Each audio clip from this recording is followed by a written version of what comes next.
Hey guys, so thank you guys for coming back on this channel and for hearing me talk once again. So today I am going to be diving into a few things that you must know before you dive into n8n. Now, a lot of people are asking me, hey, can you teach me how to develop a blogger tool, an avatar? Certain people understand what these things are, so they can jump right into training. But if you're starting full green and you don't understand what a node, an API, what output data is, how to set up integrations, this class is for you. So this is kind of like the foundation of what builds a workflow on n8n. So I'm going to jump right into it because I don't have a lot of time today. So we're going to do this in record-breaking time so you guys can get back to what you're doing or jump to a next lesson. So number one, what you're going to learn today is you're going to understand how n8n workflows are structured, how data flows between nodes, how APIs power your automations. So we're going to move from theory to practice, and I'm going to give you some homework after this. I want you guys to comment below on that homework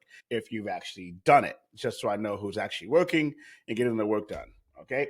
So if you don't know me and you're watching this, I'm Nathan Johnson. I have been in marketing automation for 15 years. Yes, 15 years. This isn't new to people like me. Large corporations have been doing this for a long time. We are now just getting into the buzzwords of automation. What makes it different in 2026 versus 2011 when I started is that we now have AI aspects that can auto-generate data for us, whereas before we were just creating a lot of workflow automations, but we were determining all of the if, ands, or buts of the user. Now AI does that for us. So it's much easier to get into automation now. It doesn't take as much critical thinking, but the concepts and the rules and the guidelines that we have learned over the last 15 years, this is what a lot of people are missing. So if you are watching this and you're thinking about using n8n to create workflows for your business that are going to route leads and follow up with leads, I wouldn't do it that way. I'd use a CRM lesson for that. But if you want to use this to develop content, handle your social media, like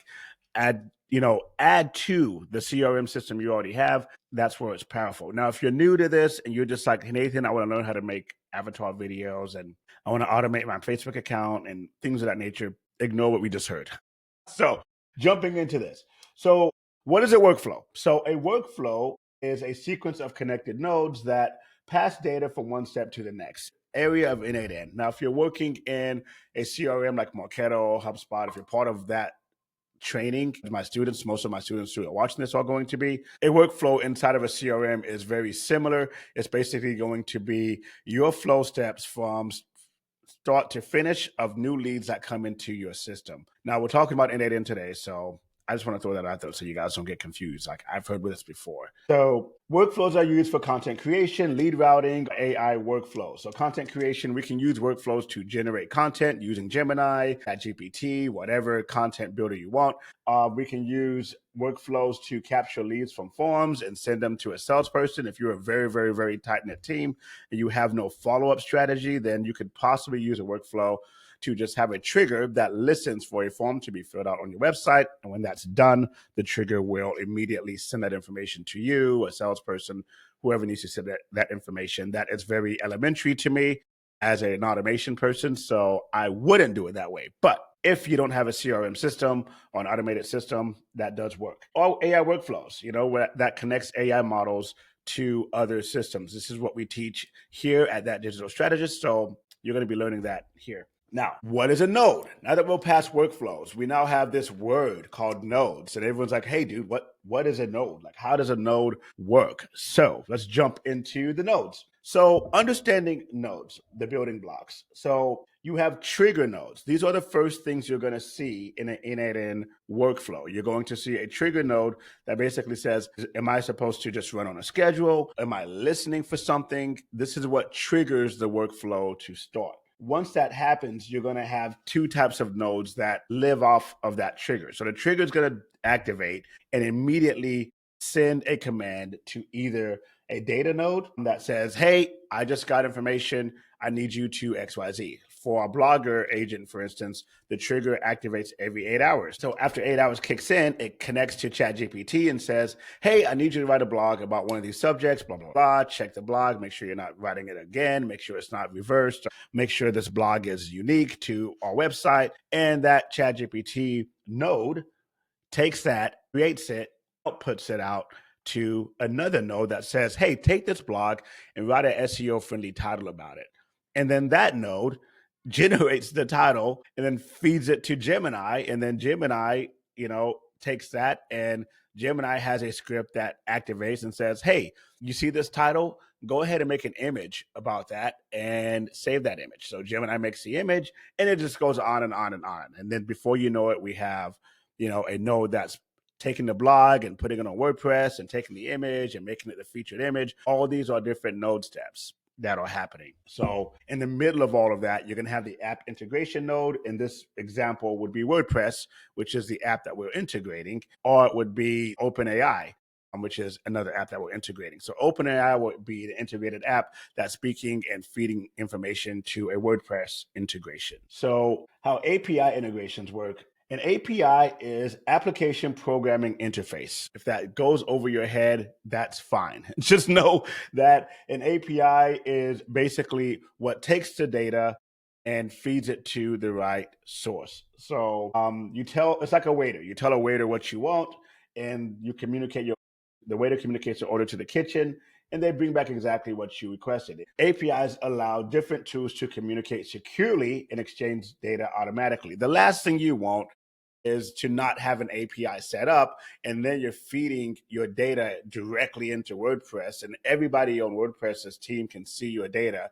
This is why an API is so important, because it's not enough to have a WordPress account without a WordPress direct login, obviously, because that direct login, now everything in that login is secure. It's yours. It's not enough to have an OpenAI account if you're going to feed that information to everybody. So OpenAI will create with you an API, and that API is tied directly to your account so that nobody else can see that data, work with that data, touch that data. So API to me is like another layer of security. So you're going to have API keys. If you're clicking below on the handout that we have that shows you the apps that we're using throughout this course, you're going to have an API key that you need to find with most of these apps. WordPress does not do that. You just kind of log in, but it does generate what we call like a program key. So we'll walk you through that later on.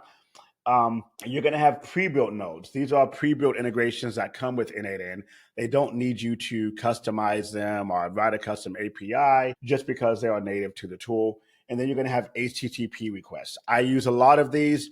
These are basically not necessarily a node that's tied to an application, but they're just basically a node that you can write a custom API to or a custom connection to and have them do things. Like, for instance, I will have an HTTP request download an image that Gemini creates, and it downloads that image and holds on to it so that it can feed that image to another application. Because it's not enough for Gemini to create an image. That image is now stuck in Gemini.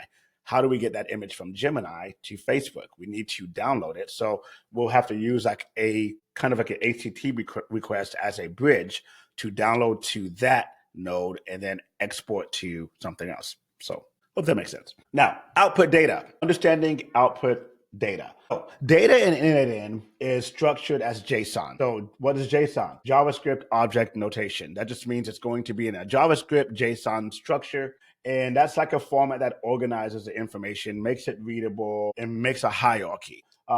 You don't need to be a programmer to work with this. So you don't need to be a JavaScript programmer. But if you are a Java person, you're like, woohoo. But I'm not, and I use this very, very well. So the data structure is going to be like organized with key value pairs, making it easy to identify. And the data flow is going to output from one node and becomes input from the next. So the data flow basically means that I'm talking to a node like OpenAI, and I'm saying, hey, generate a blog. OpenAI takes that and outputs it as a Java structure to wherever, I guess in this case, WordPress. Now, when we say execute node or view output to see exactly what is being created, in n8n, you can do that. You can press view output to see that, or you can press execute node. Now, I wish I was sharing my screen, but we were having some technical difficulties today, so I am just kind of making this whole presentation with a different type of app, and so it's not allowing me to share beyond this presentation. But maybe in editing, I will add some screenshots so you guys can see what I'm talking about here. Now, the output structure is really important. Understanding the structure helps you map fields correctly sometimes I need to make another node that takes the output data and organizes it in a certain way if I want that output data to be read correctly. Now, if you're speaking to ChatGPT and you're saying, hey, don't add any subtitles, don't add any this, don't add any that, so it just generates that data, sometimes it will still be in a weird format. Or if I'm working with, let's say, Google Sheets, I want that output data to be structured in a way where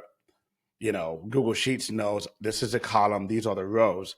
And so that output data needs to be structured. Now, there are certain nodes and there are certain automations we're going to go through that can structure that automatically, but it is good to know that and understand that. So, beginner tip, you don't need to master JSON syntax to become a developer, just learn to recognize patterns in the data structure. Think of it like reading a map. You don't need to know, cartography to follow directions. So look for patterns. And then use visual tools. So the good thing is that n8n makes the data visual. So you can easily see what the data is outputting as. If you don't like it, you can just change your prompt and the previous node to output that data again. And the more you practice, the better you're going to get. Like when I started with this journey, I didn't know much about n8n at all. And most of my background is automation through CRM. So when I started seeing all the Java exports and output data, I was just like, what in the world is this? But the more I did it, the more I was able to look at the data and I could tell right off the bat, like this output data is wrong. What's going on here? And now I can kind of understand it. That still doesn't make me a Java expert. It just makes me good from experience, just like you're going to get the more you do this. So that's basically what I want to say. So let's get into the fun stuff. So, okay, let's go into my assignment once again. So my assignment to you, let's just create a trigger node. And if you've already jumped the gun and you have a few nodes created already, go ahead and use OpenAI. I want a trigger that's manual. That means that manual trigger says is a form trigger. Something needs to be put in. So let's make that form have one line, and that line is going to be subject. So that way, in the second node, which is OpenAI, you're going to take that subject field and move it over to there so that you can say, hey, OpenAI, I need you to blog about, and you're going to fill that gap with the subject field you have on that trigger. So that the moment you log into this node and you're like, okay, today I need to blog about ice cream sandwiches, boom. That's going to trigger OpenAI to say, hey, blog about ice cream sandwiches. And then it's going to output that data. And so I just want to make sure you guys know how to do this and that this tutorial isn't going to waste. So do that, output that, make a screenshot, shoot it over to me, and yeah, we'll go from there. So thank you guys for this. A few takeaways I want you to know is that workflows replace manual work. So workflows take work to build, but once they're there, you don't have to do it again. It's just running. I don't know how many nodes I got, but I have a lot running in the background. They took me a long time to build, optimize, to fix, to optimize, watch, optimize them. But then once they're done, they're just running and I don't have to keep doing them. Nodes are specialized tools. Each node type serves as a specific purpose for triggering workflows to transforming data into apps. APIs enable communication. Without APIs, without an API linked to a node, you will not be able to communicate to your subscription service for the most part. So you need that. And data flows through workflows. So understanding output structure helps you build more sophisticated automations with confidence. So what surprised you most about how the data is passed between nodes? If you have any questions, leave those below. And thank you guys again for watching. We'll talk to you soon.